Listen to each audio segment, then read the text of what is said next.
উপদেষ্টা হাসান আরিফ মারা গেছেন, শোকের ছায়া।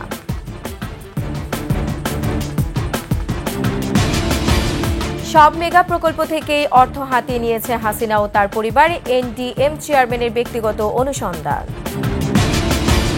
ত্রাসের রাজত্ব চালাতো সাভারের আওয়ামী লীগ নেতারা, হত্যা নির্যাতন সহ নানা অপকর্ম। কিডনি রোগীর চিকিৎসায় নয়, আইফোন কিনতে ব্যাংক ডাকাতির চেষ্টা, বলছে পুলিশ।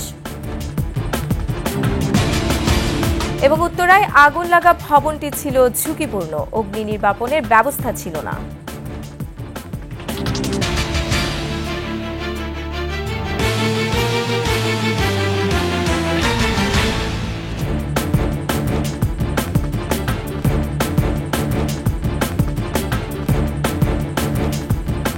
শুনছিলেন সংবাদ শিরোনাম। আমন্ত্রণ সন্ধ্যার 21 সংবাদে, সাথে আছেন রোমান আমিন। দর্শক, 21 টেলিভিশনের সংবাদ একই সাথে সরাসরি দেখতে পাবেন আমাদের ফেসবুক পেজ www.facebook.com/2124 অনলাইনে। এছাড়া সাবস্ক্রাইব করতে পারেন www.youtube.com/@21etv চ্যানেলে। এছাড়া সংবাদে আরও থাকছে: দ্য ইকোনমিস্টের বর্ষসেরা বাংলাদেশ, বিবেচনায় গণ অভ্যুত্থানে হাসিনার পতন।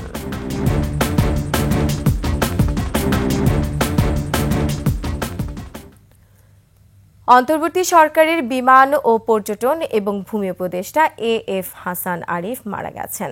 হৃদরোগে আক্রান্ত হয়ে অসুস্থ হয়ে পড়লে হাসপাতালে নেয়ার পর বেলা 3:10 শেষ নিঃশ্বাস ত্যাগ করেন তিনি। বাদ এশা ধানমন্ডির বায়তুল আমান মসজিদে প্রথম জানাজা হবে তার। আগামীকাল বেলা 11টায় হাইকোর্ট প্রাঙ্গণে হবে দ্বিতীয় জানাজা। কায়রো থেকে ল্যাবেড হাসপাতালে হাসান আরিফের প্রতি শ্রদ্ধা জানাতে যান প্রধান উপদেষ্টা ডক্টর মোহাম্মদ ইউনূস।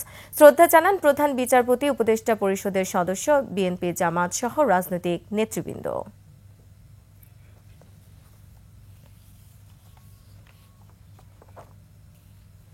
আমাদের হাসান আরিফ স্যার, আপনারা জানেন উনি আজকে মৃত্যুবরণ করেছেন 3:30টার দিকে।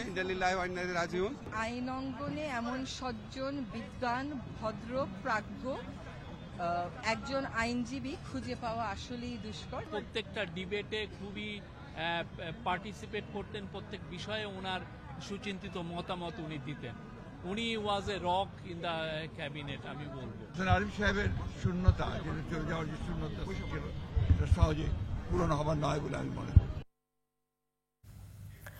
দর্শক, কিছুক্ষণ পর ধানমন্ডির 7 নম্বরে বায়তুল আমান মসজিদে উপদেষ্টা হাসান আরিফের জানাজা হবে। এই মুহূর্তে সেখানে আছেন আমাদের সহকর্মী মেহেদী হাসান। আমরা সরাসরি যুক্ত হচ্ছি তার সাথে। মেহেদী, আপনি নিশ্চয়ই আমাকে শুনতে পাচ্ছেন। মেহেদী, হাসান আরিফ তো মারা গেছেন, তো হাসান আরিফের জানাজা কখন হবে কিংবা এ নিয়ে আর কোনো আয়োজন আছে কিনা সে সম্পর্কে আমাদের বিস্তারিত জানান।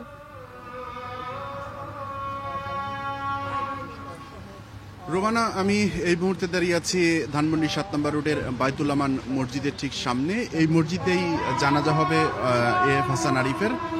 তো এখন আপনি শুনতে পাচ্ছেন এশার আজান হচ্ছে। এশার নামাজের ঠিক পরেই জানাজা হবে। এ জানাজায় সরকারের প্রধান উপদেষ্টাও অংশ নেবেন। সরকারের উপদেষ্টার এরই মধ্যে চলে এসেছেন। প্রধান উপদেষ্টা কিছুক্ষণ পরে আসবেন। 3 বাহিনীর প্রধান এসেছেন, সরকারের উচ্চপদস্থ কর্মকর্তারাও আসছেন। তো এর আগে ল্যাবেড হাসপাতাল থেকে সন্ধ্যা 6:30টায় তার লাশ বের করে নিয়ে ধানমন্ডি তাকওয়া মসজিদে নিয়ে যাওয়া হয়েছে। সেখানে লাশ ধোয়ার কাজ চলছে। সেই ধোয়া শেষে লাশ এখানে আসবে। এএফ হাসান আরিফকে ল্যাবেড হাসপাতালে আনা হয় বিকেল 3টার কিছু পরে। তিনি অসুস্থ বোধ করলে ল্যাবেড হাসপাতালে নিয়ে আসা হয়। 3:30টার দিকে হাসপাতাল কর্তৃপক্ষ তাকে মৃত ঘোষণা করে এবং হাসপাতালের কর্তৃপক্ষ আমাদেরকে যেটা জানিয়েছেন, আসলে তাদের আর কিছু করার ছিল না, তারা আসলে মৃত অবস্থাতেই পেয়েছেন। তো হাসপাতালে নানা শ্রেণী পেশার মানুষ এসেছেন, সরকারের উচ্চপদস্থ কর্মকর্তারা এসেছেন, উপদেষ্টারা এসেছেন, প্রধান উপদেষ্টাও এসেছেন। আপনি জানেন প্রধান উপদেষ্টা মিশরে ছিলেন। তো মিশর থেকে তিনি ঢাকা ফিরেই বিমানবন্দর থেকেই আসলে সরাসরি হাসপাতালে চলে এসেছিলেন। আর তার পক্ষে তার প্রেস উইং ব্রিফ করেছে। তিনি যেটা জানিয়েছেন, প্রেস উইং যেটা জানিয়েছে, আসলে প্রধান উপদেষ্টা শোক প্রকাশ করেছেন তার মৃত্যুতে। তিনি খুবই শোকাহত হয়েছেন প্রধান উপদেষ্টা। এছাড়াও বিএনপির মির্জা ফখরুল ইসলাম আলমগীর, জামায়াতের ডক্টর শফিকুর রহমান, এরাও কথা বলেছেন, তারাও শোক প্রকাশ করেছেন তার মৃত্যুতে। রোমানা, আপনাকে ধন্যবাদ। দর্শক, ধানমন্ডি 7 নম্বর বায়তুল আমান মসজিদ থেকে উপদেষ্টা হাসান আরিফের জানাজা সম্পর্কে জানাচ্ছিলেন আমাদের সহকর্মী মেহেদী হাসান। আমরা চলে যাচ্ছি অন্যান্য প্রসঙ্গে। নোবেল বিজয়ী অর্থনীতিবিদ ডক্টর মোহাম্মদ ইউনূসের নেতৃত্বে গত 8 আগস্ট অন্তর্বর্তীকালীন সরকার গঠিত হয়। 17 সদস্যের এই অন্তর্বর্তীকালীন সরকারের উপদেষ্টাদের একজন এএফ হাসান আরিফ। তিনি সুপ্রিম কোর্টের জ্যেষ্ঠ আইনজীবী। হাসান আরিফ 2001 সালের অক্টোবর থেকে 2005 সালের এপ্রিল পর্যন্ত অ্যাটর্নি জেনারেল হিসেবে দায়িত্ব পালন করেন। 2008 থেকে 2009 সালের জানুয়ারি পর্যন্ত তিনি তত্ত্বাবধায়ক সরকারের আইন উপদেষ্টা হিসেবে ছিলেন। বিস্তারিত জানাচ্ছেন দীপু শিকদার। গত 8 আগস্ট গঠিত অন্তর্বর্তী সরকারের স্থানীয় সরকার, পল্লী উন্নয়ন ও সমবায় মন্ত্রণালয় এবং ভূমি মন্ত্রণালয়ের উপদেষ্টা দায়িত্ব পান এএফ হাসান আরিফ। পরে হাসান আরিফকে ভূমি এবং বেসামরিক বিমান পরিবহন ও পর্যটন মন্ত্রণালয়ের দায়িত্ব দেয়া হয়। হাসান আরিফ সুপ্রিম কোর্টের জ্যেষ্ঠ আইনজীবী। 1970 সালে আইন পেশায় যুক্ত হন। 2001 সালের অক্টোবর থেকে 2005 সালের এপ্রিল পর্যন্ত অ্যাটর্নি জেনারেল হিসেবে দায়িত্ব পালন করেন। 2008 সাল থেকে 2009 সালের জানুয়ারি পর্যন্ত তিনি তত্ত্বাবধায়ক সরকারের আইন উপদেষ্টা হিসেবে ছিলেন। হাসান আরিফ তার কর্মজীবন শুরু করেন 1967 সালে ভারতের পশ্চিম বাংলার কলকাতা হাইকোর্ট থেকে। এরপর 1970 সালে তিনি ঢাকা চলে আসেন এবং হাইকোর্টে আইনজীবী হিসেবে কাজ শুরু করেন। বিভিন্ন প্রতিষ্ঠানে আইন উপদেষ্টা হিসেবে দায়িত্ব পালন করেছেন তিনি। এর মধ্যে আছে সড়ক ও জনপথ বিভাগ, চট্টগ্রাম বন্দর কর্তৃপক্ষ, মোংলা বন্দর কর্তৃপক্ষ, security and exchange commission, Bangladesh bank, Chittagong উন্নয়ন কর্তৃপক্ষ, চট্টগ্রাম স্টক এক্সচেঞ্জ, বিশ্ববিদ্যালয় মঞ্জুরি কমিশন এবং গ্রামীণফোন বাংলাদেশ। তিনি বর্তমানে ঢাকেশ্বরী জাতীয় মন্দির কমপ্লেক্সের উপদেষ্টা। দীপু শিকদার, 21 টেলিভিশন, ঢাকা। অন্যান্য প্রসঙ্গ। সকল মেগা প্রকল্পে শেখ হাসিনা ও তার পরিবারের দুর্নীতি সম্পৃক্ততার তথ্য রয়েছে। এনডিএম চেয়ারম্যান ববি হাজ্জাজের অনুসন্ধানে উঠে আসে শুধুমাত্র রূপপুর প্রকল্পে $5 বিলিয়ন বা 59,000 কোটি টাকা আত্মসাৎ করেছে টিউলিপ সিদ্দিকী সহ শেখ হাসিনা পরিবার। অন্য সব দুর্নীতির অনুসন্ধান চলছে বলে জানিয়েছেন তিনি। এদিকে 21 টেলিভিশনকে ববি হাজ্জাজ বলেন, দেশের মানুষের স্বার্থে অন্যান্য প্রকল্পের দুর্নীতি খোঁজা হচ্ছে। মুফিউর রহমানের রিপোর্টে বিস্তারিত। যুক্তরাজ্যের অর্থ মন্ত্রণালয়ের অর্থনীতি বিষয়ক মন্ত্রী শেখ রেহানা কন্যা টিউলিপ সিদ্দিকী। দেশটির আর্থিক খাতে দুর্নীতি বন্ধের দায়িত্বে আছেন তিনি। এবার তার বিরুদ্ধেই আর্থিক দুর্নীতির অভিযোগ উঠেছে। অভিযোগ রয়েছে টিউলিপ বাংলাদেশে বেশি অর্থ ব্যয়ে একটি নতুন পারমাণবিক বিদ্যুৎ কেন্দ্র নির্মাণের চুক্তি করার ক্ষেত্রে 2013 সালে মধ্যস্থতা করেছিলেন। চুক্তির মূল্য থেকে আরও কয়েক কোটি ডলার বেশি দেখিয়ে প্রকল্প ব্যয়ের নাম করে এই অর্থ আত্মসাৎ করেন তিনি। এ বিষয়ে আদালতে মামলা করেন ববি হাজ্জাজ। এ মামলায় শেখ হাসিনা, শেখ রেহানা, সজীব ওয়াজেদ জয়, টিউলিপ সিদ্দিকী এবং তারেক আহমেদ সিদ্দিকীর নাম রয়েছে। ববি হাজ্জাজ বলেন, রূপপুর প্রকল্প থেকেই দুর্নীতির মাধ্যমে টিউলিপ সিদ্দিকী ও তার পরিবার লুট করেছে $5 বিলিয়ন। জড়িত ছিলেন টাকা পাচারের সাথেও। $5 বিলিয়ন একটা প্রকল্প থেকে, এত বড় দাগে একটা প্রকল্প থেকে এছাড়া হয়নি। যতগুলো মিটিং রাশিয়ান বড় পর্যায়ের নেতৃবৃন্দর সাথে হয়েছে, প্রত্যেকটার সাথে টিউলিপ সিদ্দিকী জড়িত ছিল। এবং আমরা অনেক জায়গা থেকে এই ধরনের খবরও পেয়েছি যে টিউলিপ সিদ্দিকী ওতপ্রোতভাবে জড়িত ছিল এই টাকা পাচারটার সাথেও। শুধু এ প্রকল্পই নয়, সমস্ত মেগা প্রকল্প থেকেই শেখ হাসিনা পরিবার প্রচুর পরিমাণে লুট করে অর্থ আত্মসাৎ করেছে বলে জানান তিনি। সালমান রহমান যখন ধরা পড়ল এবং তাকে যখন রিমান্ডে নিয়ে জিজ্ঞাসাবাদ করা শুরু হলো, তখন সে একদম পরিষ্কার করে দিল যে এই মেগা প্রকল্পগুলো শেখ হাসিনা ধরতই এই মেগা লুটপাট করার জন্য। প্রত্যেকটা মেগা প্রকল্প 40% বা তার ঊর্ধ্বে পুরো যে লুটে চলে গেছে, এইটা কিছুদিন আগে, 2 সপ্তাহ আগে ওই যে শ্বেতপত্র, হোয়াইট পেপার, ওটা আমাদের কাছে পরিষ্কার করলো। ববি হাজ্জাজ বলেন, এই সকল লুটপাটের শাস্তি হওয়া একান্ত দরকার। যে $250 বিলিয়ন শেখ হাসিনা এবং তার ক্রোনিরা এই দেশ থেকে লুট করে নিয়ে গেছে, এগুলো হয়তো বড় দাগে আমরা ফিরে আনতে পারবো না, কিন্তু আগামীতে যেন কখনো এই ধরনের কিছু না হয়, এইটার নিশ্চয়তা তৈরি করতে হলে এটার সঠিক আইনের বিচার এবং সাজা প্রাপ্তি এটা হতে। তাদের এই লুটপাট ও দুর্নীতির ফলে দেশের অর্থনীতি ধ্বংসের মুখে বলেও মনে করেন তিনি। লন্ডনেও যে 2 মিলিয়ন পাউন্ডের বাড়িতে থাকে, এইটাও হয়তো তার নিজের কেনা, জাস্ট বেনামে কেনা। মুফিউর রহমান, 21 টেলিভিশন, ঢাকা। প্রকাশ্যে আগ্নেয়াস্ত্র ব্যবহার, হত্যা, নির্যাতন সহ নানা অপকর্ম করে শিল্পাঞ্চল সাভার আশুলিয়ায় ত্রাসের রাজত্ব কায়েম করেছিল ক্ষমতাসীন আওয়ামী লীগের নেতারা। ক্ষমতায় রাজনীতিকে ঢাল বানিয়ে চলত তাদের নিপীড়ন, নির্যাতন। জুলাই আন্দোলনের ছাত্র জনতার উপর গুলি করারও অভিযোগ তাদের বিরুদ্ধে। 5 আগস্ট হাসিনা সরকার পতনের পর আত্মগোপনে তারা। দর্শক, সাভার প্রতিনিধি আরিফুল ইসলাম সাব্বিরের তথ্যচিত্রে ডেস্ক রিপোর্ট।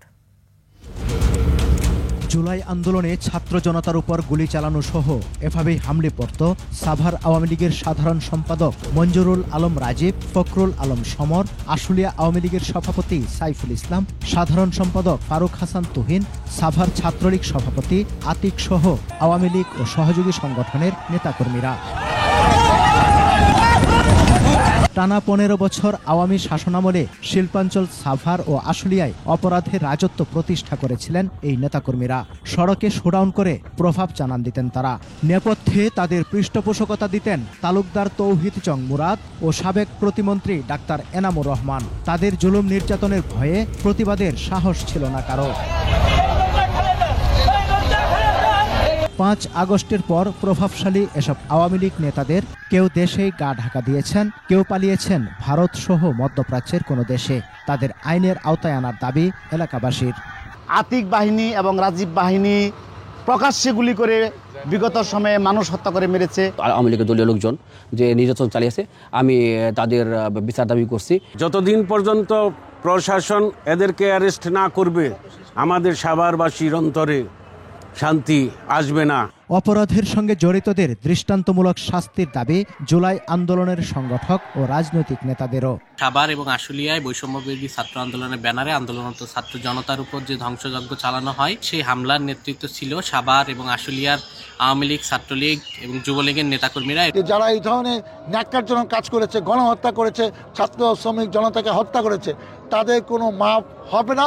জুলাই আন্দোলনে প্রকাশ্যে ছাত্র জনতা হত্যা ও বিভিন্ন অপরাধের অভিযোগে 4 মাসে শতাধিক মামলা হয়েছে। পুলিশ বলছে অপরাধীদের আইনের আওতায় আনার চেষ্টা চলছে। সাভার, আশুলিয়া, ধামরাই 3 থানাতেই প্রায় 100-র মতো মামলা হয়েছে এবং অসংখ্য আসামি রয়েছে।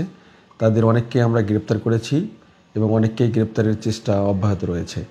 তো আমরা তারা যেখানেই থাক না কেন তাদেরকে আমরা আইনের আওতায় নিয়ে আসব। রাজনৈতিক পৃষ্ঠপোষকতায় ফুলে ফেঁপে ওঠা দাপুটে এসব নেতাকর্মীদের আইনের আওতায় আনার দাবি এলাকাবাসীর। সমর ইসলাম, ডেস্ক রিপোর্ট, 21 টেলিভিশন। নির্বাচনের রোডম্যাপ না দিয়ে 2025 সালের শেষ বা 2026-এর শুরুর যে ধারণা দিয়েছেন প্রধান উপদেষ্টা, তাতে নাখোশ বিএনপি। দলের সিনিয়র নেতারা বলছেন যৌক্তিক সময় না জানিয়ে বিলম্বের পেছনে কারণ আছে কিনা সে আশঙ্কা দলটির। তবে সরকারকে সহায়তার কথা জানিয়ে জাতীয় স্বার্থে সবাইকে ঐক্যবদ্ধ থাকারও আহ্বান বিএনপি নেতাদের। আরো জানাচ্ছেন প্রণব চক্রবর্তী।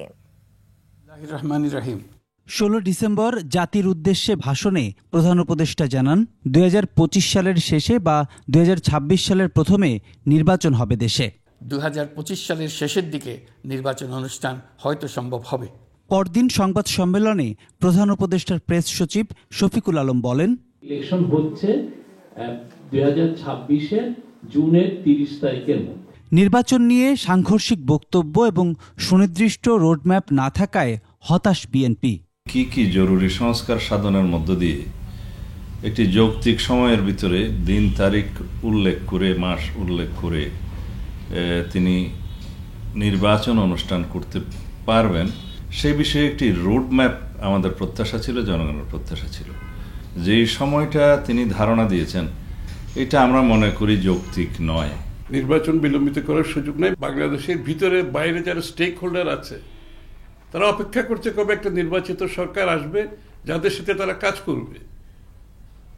এটা পরিষ্কার। তো ইন্টেরিয়াম সরকারের অধীনে তো কোনো স্টেক হোল্ডার সিদ্ধান্ত নেবে না। এখানে কোনো কারণে নির্বাচন বিলম্বিত হলে ক্ষতিগ্রস্ত হবে দেশ, এমন আশঙ্কা বিএনপির।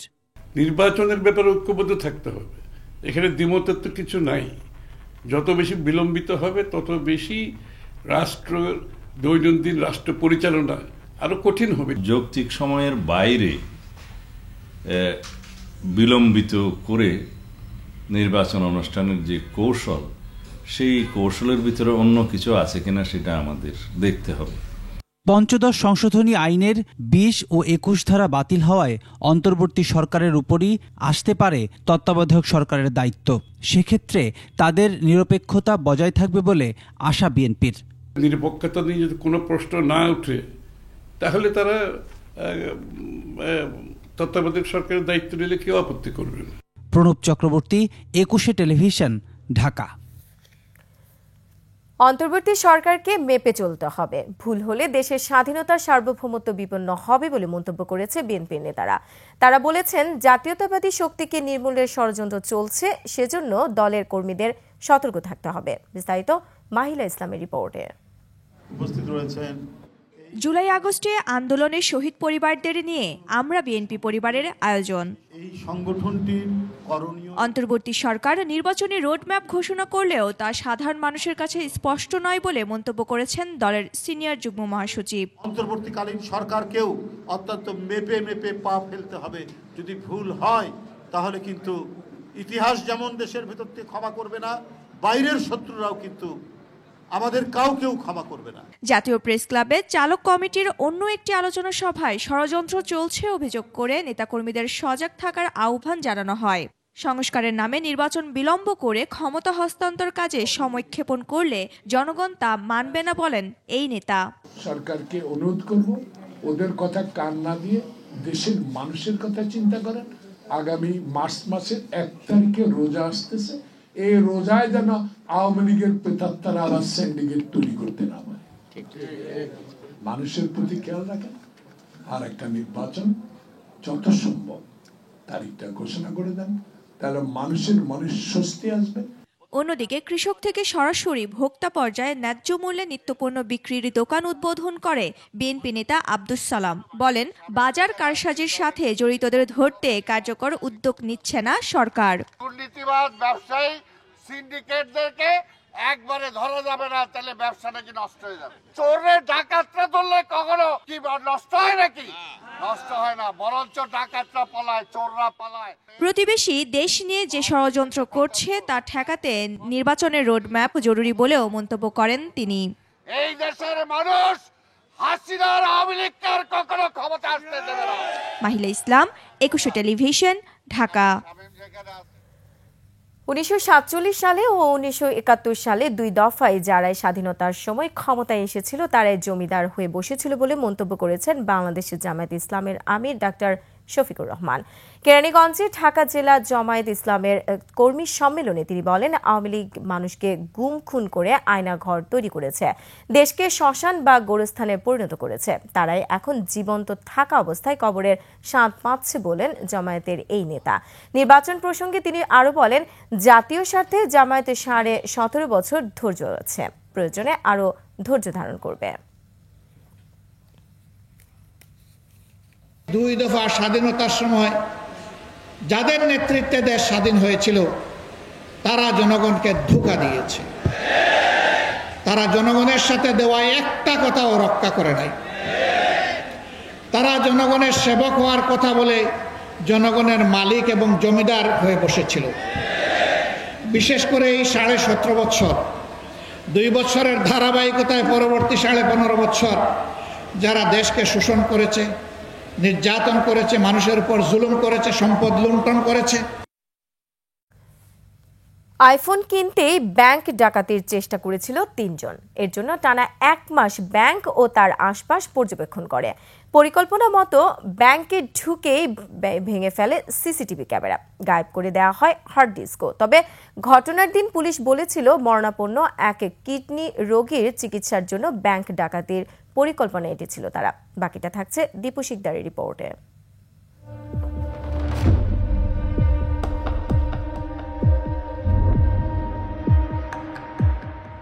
বৃহস্পতিবার দুপুরে ঢাকার দক্ষিণ কেরানীগঞ্জের চুনকুটিয়া পাকাপোল এলাকায় রূপালী ব্যাংকের জিঞ্জিরা শাখায় ডাকাতরা প্রবেশ করে। 3 জনের সেই দল ব্যাংকের কর্মকর্তা, কর্মচারী, গ্রাহকদের জিম্মি করে।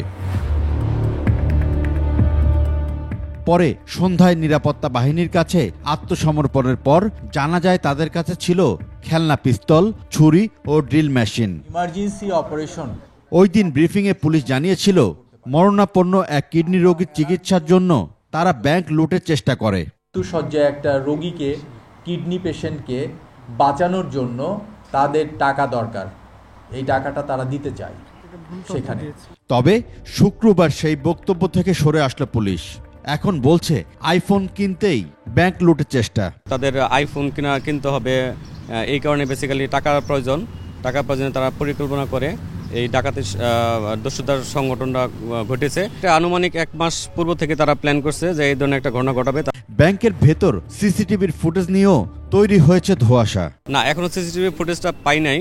সিসিটিভির ব্যাংকের কর্মকর্তাদের সঙ্গে কথা হয়েছে, তারা বলছিল যে ডাকাত দল সদস্যরা যারা দস্যুতা ঘটিয়েছে তারা সিসি ক্যামেরার ডিভিআরটা ভেঙে ফেলেছে, বাট আমরা সেটার ভাঙা অংশটুকু পাইনি।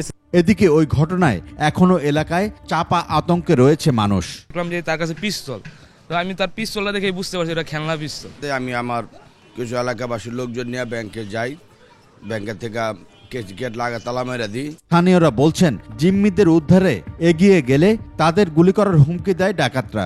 আমরা অনেকেই ছিলাম, বলছে গুলি করে দিমু, সরে যা। তাদেরকে মনে হয় না যে তারা এরকম সাধারণ কোনো ঘরের ব্যক্তি। এরা কিশোর গ্যাংয়ের কেউ কিনা তা খতিয়ে দেখা হচ্ছে বলে জানায় পুলিশ।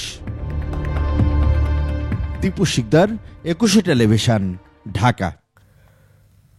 উত্তরার লাভলিন রেস্টুরেন্টের ভবন ছিল ঝুঁকিপূর্ণ, ছিল না কোনো অগ্নি নির্বাপন ব্যবস্থা বলে জানিয়েছে ফায়ার সার্ভিস। ধারণা করা হচ্ছে গ্যাস সিলিন্ডার বিস্ফোরণের কারণেই আগুন লাগে। বিস্তারিত সুমায়া খানের রিপোর্টে। উত্তরা 12 নম্বর সেক্টরের লাভলিন রেস্টুরেন্টে লাগা আগুন ফায়ার সার্ভিসের 12টি ইউনিটের 4.5 ঘন্টা চেষ্টায় পরিস্থিতি নিয়ন্ত্রণে আসে। ধোঁয়ায় ভবন থেকে নামতে গিয়ে আহত হয় 7 জন। প্রত্যক্ষদর্শীরা জানান আগুন লাগার পর ভবনে প্রচণ্ড ধোঁয়ার সৃষ্টি হয়, ভেতরে আটকে পড়ে বেশ কয়েকজন। আগুন দেখা যাচ্ছে, পরে আমাদের এখান থেকে যে আগুন নিবানোর যে এগুলো থাকে ওগুলো নিয়ে আমরা গেছি বাইরে, ওখানে দৌড়ে যাই, দেখি যে দ্বিতীয়ত আরেকটা গ্যাস সিলিন্ডার বাস্ট হয়ে বাইরে পর্যন্ত আগুনটা চলে আসছে। ছাদে যা দেখে কি ধোঁয়া পুরো উঠা 5 তলা পর্যন্ত উঠে গেছে আগুন টাগুন। পরে আমরা 5 তলা থেকে মাইলস্টোনে লাফ দিয়ে পরে নিচে নামছি, নাইমা দেখি পুরো ফ্লোর আগুন ধরে গেছে। লাভলিন এবং ওই উপরে যে স্বপ্ন বিউটি কেয়ার এদেরটা পুরোটাই ছাই হয়ে গেছে পুরো। আমাদের একটু কমই হয়েছে, কিন্তু ক্ষয়ক্ষতির পরিমাণ এখন বলা যাচ্ছে না কি হয়েছে। পিছন থেকে 6টা মেয়েকে উদ্ধার করা হয়েছে আর কি, হতাহতের কোনো ঘটনা ঘটেনি। ফায়ার সার্ভিস বলছে রেস্টুরেন্টের গ্যাস সিলিন্ডার বিস্ফোরণের কারণে আগুন ছড়িয়ে পড়ে। ভবনটিতে ছিল না কোনো ফায়ার সেফটি ও বাণিজ্যিক অনুমোদন। এই বিল্ডিংটা একটি ঝুঁকিপূর্ণ বিল্ডিং ছিল। এই বিল্ডিংয়ে কোনো ফায়ার ইকুইপমেন্ট আমরা পাইনি, যে ফায়ার সেফটি প্ল্যান সেটাও নাই, এবং এই বিল্ডিংয়ের তথ্য যতটুকু পেয়েছি আমরা এটা বললাম, ভবিষ্যতে আরও আমরা তদন্ত সাপেক্ষে অনেক তথ্য প্রদান করতে পারবো। পুলিশ জানায় এ ঘটনায় একজনকে আটক করা হয়েছে। আমরা এখন দেখব যে রাজুক থেকে অনুমোদন ছিল কিনা, এখানে কমার্শিয়াল যে এগুলো স্পেসগুলো ভাড়া দিয়েছে, না হলে আমরা যথাযথ আইনগত ব্যবস্থা গ্রহণ করব। সুমাইয়া খান, 21 টেলিভিশন, ঢাকা। গণ অভ্যুত্থানে হাসিনা সরকারকে উৎখাত করে দ্য ইকোনমিস্টের বর্ষসেরা দেশ নির্বাচিত হয়েছে বাংলাদেশ। চূড়ান্ত তালিকায় ছিল সিরিয়া, আর্জেন্টিনা, দক্ষিণ আফ্রিকা ও পোল্যান্ড। চুলচেরা বিশ্লেষণ ও সংবাদদাতাদের মধ্যে জোরালো বিতর্ক শেষে বাংলাদেশকে বেছে নেয় দ্য ইকোনমিস্ট। জানায় স্বৈরাচারী সরকারের পতন ও নতুন পথে যাত্রা শুরুর বিষয়কে প্রাধান্য দেয় সংবাদ মাধ্যমটি। বিস্তারিত দুলি মল্লিকের ডেস্ক রিপোর্টে। রাজপথে ছাত্র জনতার এমন অভূতপূর্ব অভ্যুত্থানের মধ্য দিয়ে টানা 15 বছরের স্বৈরাচারী সরকারের পতন ঘটে।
টেলিভিশন। সংবাদ এই পর্যায়ে একটা বিরতি নিয়েছি, যখন ফিরছি তখন অন্যান্য খবরের সঙ্গে আরো থাকবে। 10 লাখ রুপির বন্ড অর্থ পাচার মামলায় কলকাতার আদালত থেকে জামিন পেলেন পিকে হালদার। বিরতির পর আবার আমন্ত্রণ সন্ধ্যার 21 সংবাদে। শুধু ভারত নয়, পৃথিবীর যে কোনো রাষ্ট্রের সাথে সম্পর্ক হবে সমতার ভিত্তিতে বলে জানিয়েছেন জুলাই শহীদ স্মৃতি ফাউন্ডেশনের সাধারণ সম্পাদক সার্জিস আলম। খুলনায় জুলাই শহীদ স্মৃতি ফাউন্ডেশনের পক্ষ থেকে খুলনা বিভাগে আন্দোলনে নিহতদের আর্থিক সহায়তা প্রদান অনুষ্ঠানে তিনি বলেন, শোষণের রাজনীতি বাংলাদেশে আর চলবে না। প্রতিনিধি মহেন্দ্রনাথ সেনের তথ্যচিত্রে ডেস্ক রিপোর্ট। খুলনা শিল্পকলা একাডেমি প্রাঙ্গণে জুলাই আগস্ট আন্দোলনে শহীদ পরিবারগুলোকে আর্থিক সহায়তা অনুষ্ঠানে সমবেত হয়েছেন পরিবারগুলো। কারো স্বামী, সন্তান বা একমাত্র উপার্জনক্ষম ব্যক্তিকে হারিয়েছেন তারা। পুলিশে যে এরকম কলার দিয়ে টেনে নিয়ে আসে আনসারে পাই মেরে দিচ্ছে, আবার আর একজন আছে পেটে মারি দেখ হয়তো দৌড় মারিল ওই জায়গায় যাইয়ে ওই জায়গায় যে আর ভাইরসই পারিল না। তার মনে এখানে নাই, মর্গে তলাশ করেন, মাগুরা যান, মানে হিল্লি দিল্লি শুরু করে দিচ্ছে পুলিশরাই। আপনারা আসবেন না, আপনাকেও গুলি করবো। আমি সাহায্য সহযোগিতা কিছুই চাই না, আমার ছেলের হত্যার বিচার চাই। এ পর্যন্ত খুলনাতে 74 জন শহীদের তালিকা হয়েছে। তাদের মধ্যে 58টি পরিবারকে 5 লাখ টাকা করে মোট 2,90,00,000 টাকা অর্থ সহায়তা দেওয়া হয়েছে। এছাড়াও 2000 আহতের আর্থিক সহায়তা করা হয়েছে এবং আমরা চেষ্টা করছি যত দ্রুত সম্ভব সবার কাছে পৌঁছানোর এবং আমাদের ফাউন্ডেশন থেকে সর্বোচ্চ চেষ্টা করার। অনুষ্ঠানে জুলাই শহীদ স্মৃতি ফাউন্ডেশনের সাধারণ সম্পাদক সার্জিস আলম বলেন, বিশ্বের সব দেশের সঙ্গে বাংলাদেশের সম্পর্ক হবে সমতার। শুধু ভারত নয়, পৃথিবীর যে কোনো দেশই হোক না কেন, বাংলাদেশের সাথে তাদের সম্পর্ক হবে সমতার ভিত্তিতে, সম্মানের ভিত্তিতে। এবং যে কোনো সম্পর্কের যে কোনো একটি নীতিমালা, কথা, বাক্য কিংবা কারো একটি পলিসি যদি বাংলাদেশের সার্বভৌমত্বের সাথে, সম্মানের সাথে বিন্দুমাত্র সাংঘর্ষিক হয়, আমরা আমাদের জায়গা থেকে সেই পলিসিগুলোকে যেভাবে প্রয়োজন প্রতিকার করব। নির্বাচন উপযুক্ত করে গড়ে তোলার জন্য সময় প্রয়োজন বলেও জানান সার্জিস। অলরেডি কিন্তু আমাদের একটি রোডম্যাপ সেট করা হয়েছে, এখন প্রসেসগুলো ঠিক করা হবে। প্রসেসগুলো ঠিক করার জন্য আপনার প্রসেসের সাথে সহযোগী যে এলিমেন্টগুলো সেগুলো তো রেডি করতে হবে। তো সেগুলো রেডি করে করার সময়টুকু না দিয়ে আপনি যদি নির্বাচন করেন তাহলে আমরা খুবই দুঃখিত। আমরা মনে করি যে আপনি শুধু ক্ষমতার জায়গাটি আপনার দুই চোখ দিয়ে দেখছেন। পর্যায়ক্রমে সকল শহীদ পরিবারগুলোকে সহায়তা অব্যাহত থাকবে বলেও জানান সার্জিস। এই যে আর্থিকভাবে সহযোগিতা করা, এটি চলতে থাকবে। আমরা ফাউন্ডেশন জায়গা থেকে দীর্ঘমেয়াদী পুনর্বাসন করা, শহীদ পরিবার থেকে অন্তত একজনকে চাকুরি দেওয়া এবং মাসিক সম্মানী ভাতার ব্যবস্থা, এই সার্বিক বিষয়গুলো চলছে। Yusuf Hasan Naim, desk report, 21 television. আবারও সাদপন্থীদের নিষিদ্ধের দাবি করেছে তাবলিগ জামাতের জোবায়েরপন্থীরা। সংবাদ সম্মেলনে জোবায়েরপন্থীদের দাবি করেন, মাওলানা সাদ কোরআন সুন্নাহর বিরুদ্ধে আচরণ করেছেন, এর জন্য উমুল দেওবন্দে যে তাকে মাফ চাইতে হবে, যদি না হয় তাহলে তাদের নিষিদ্ধ করতে হবে।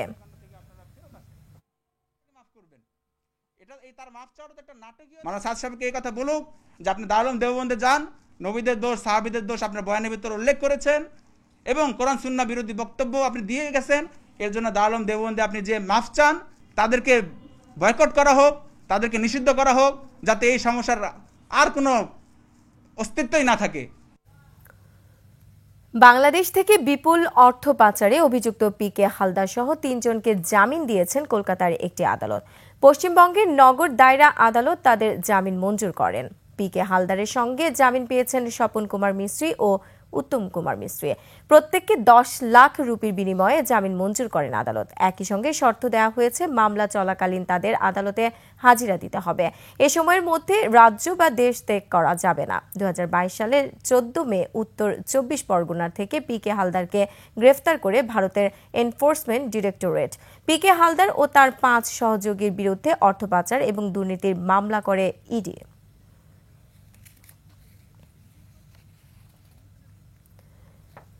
ঝিনাইদহ 4 আসনের সাবেক সংসদ সদস্য আনোয়ারুল আজিম কলকাতায় নিখোঁজ হয়ে যাওয়ার 7 মাস পরে জানা গেল ভারতের উত্তর 24 পরগনায় উদ্ধার হওয়া দেহাবশেষ দাঁড়িয়ে। আজিমের মেয়ে মুমতারিন ফেরদৌস ডরিন গত মাসে কলকাতায় এসে যে ডিএনএ নমুনা পুলিশকে দিয়েছিলেন তা বিশ্লেষণ করেই জানা যাচ্ছে উদ্ধারকৃত খণ্ড বিখণ্ড লাশ আনোয়ারুল আজিমের। কলকাতার সেন্ট্রাল ফরেন্সিক সায়েন্স ল্যাবরেটরিতে ডরিনের ডিএনএ নমুনা পরীক্ষার পরে জানা গিয়েছে দেহাবশেষ মৃত আনোয়ারের। এবারে আভিবা ফিন্যান্স লিমিটেড বাণিজ্য সংবাদ।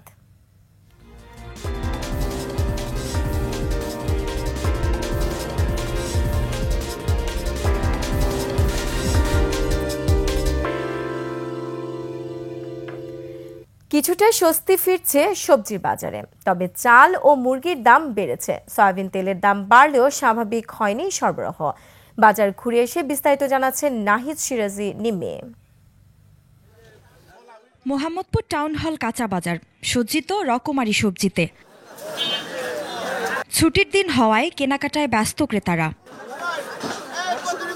গত সপ্তাহের তুলনায় সবজির দাম কিছুটা কমেছে, তবে এই দামে সন্তুষ্ট নয় অনেক ক্রেতা। শুকনো মরিচের দাম একটু বেশি লাগে, শসা একটু বেশি আছে, কাঁচামরিচ এগুলো ঠিকই আছে, আর বেগুনও মোটামুটি ঠিকই আছে। শীতের যে মৌসুমে যে সবজিগুলো এগুলো আকর্ষণ দাম, সো এটা আসলে আমাদের মতো মধ্যবিত্ত যারা তাদের জন্য খুব একটা বার্ডেন হয়ে গেছে আর কি চলাচল করার জন্য। শুক্রবারের দাম একটু বেশি থাকে, আজকেও দাম বেশি, মোটামুটি স্বাভাবিকের চেয়ে তো 20% বেশি থাকেই, আজকে আরও বেশি। কিছু কিছু সবজি কিছুটা দাম কমেছে, এখনো পুরাপুরি আগের মতো এখনো স্থিতি অবস্থায় আসে নাই।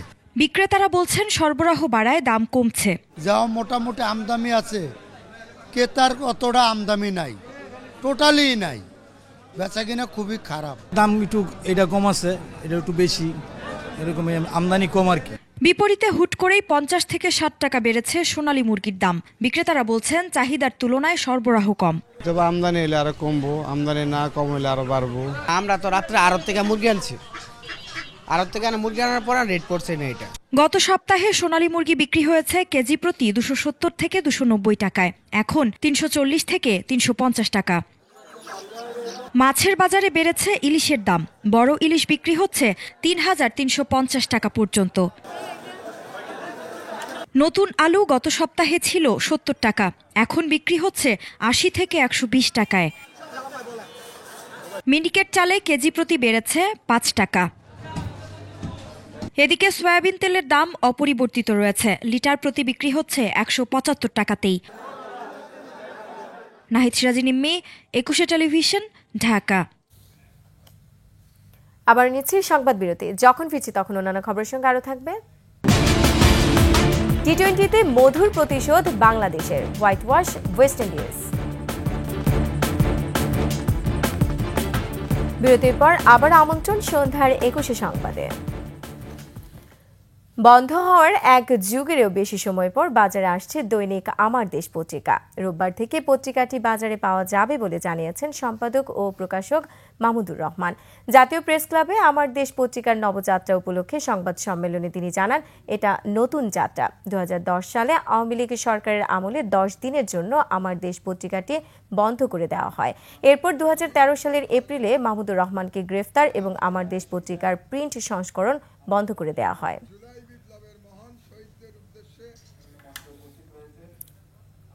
22 তারিখে আমার দেশ আসছে ইনশাআল্লাহ।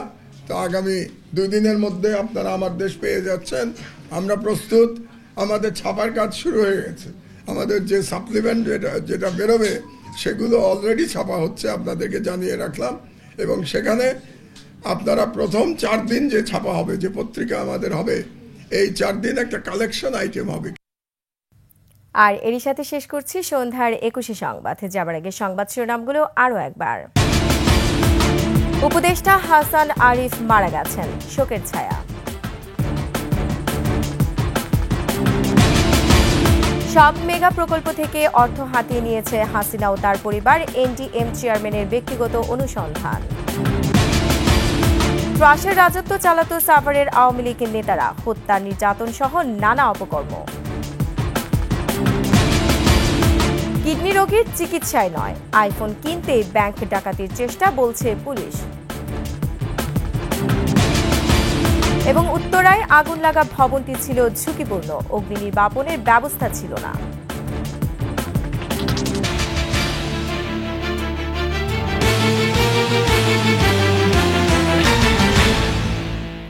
দর্শক, সর্বশেষ সংবাদ জানতে ডায়াল করুন 2021 নম্বর আর ভিজিট করে 21-tv.com এই ওয়েবসাইটে। ফেসবুকে ভিজিট করতে পারেন www.facebook.com/2124 অনলাইনে। এছাড়া সাবস্ক্রাইব করতে পারেন www.youtube.com/@21etv চ্যানেলে। এতক্ষণ সঙ্গে থাকার জন্য ধন্যবাদ। পরবর্তী সংবাদ রাত 9টায় দেখার আমন্ত্রণ রইল। 21-এর সাথেই থাকুন।